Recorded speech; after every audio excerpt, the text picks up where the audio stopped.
Hello, my name is Casey Coker. I was at the International Newcomers School this fall for my PD1 class.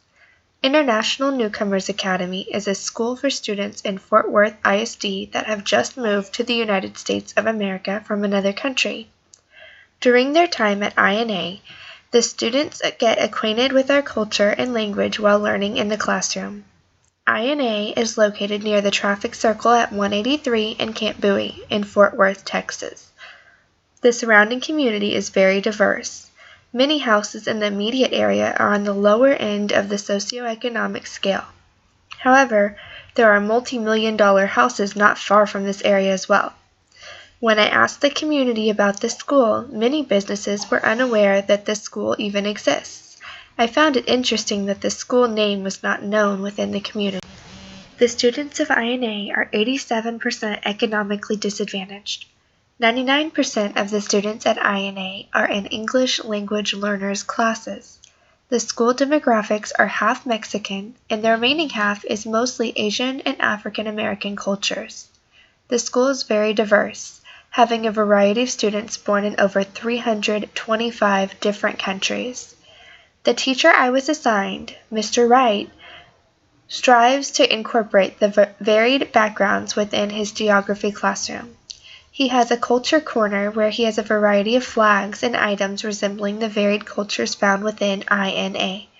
Throughout the school, you will find similar culture pieces. An example is the many flags hanging in the main hallway of the school. In Mr. Wright's class, he clearly has his expectations for students outlined on his welcome board. Next to the welcome board, you would find his shelves that hold his variety of dictionaries, as well as the student binders.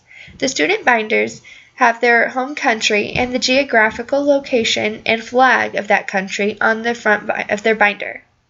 This ties in the student's culture into the geography content. Mr. Wright also follows the mission statement of the International Newcomers Academy. Through collaborative learning techniques, he makes opportunities for all learners to succeed in his class. At INA, the students are to read English, write English, speak English, and hear English. And he uses clever strategies to make sure students are reading, writing, speaking, hearing, and learning within the same lesson. During a particular visit, the class was doing a collaborative assignment called Reading in 4 Voices.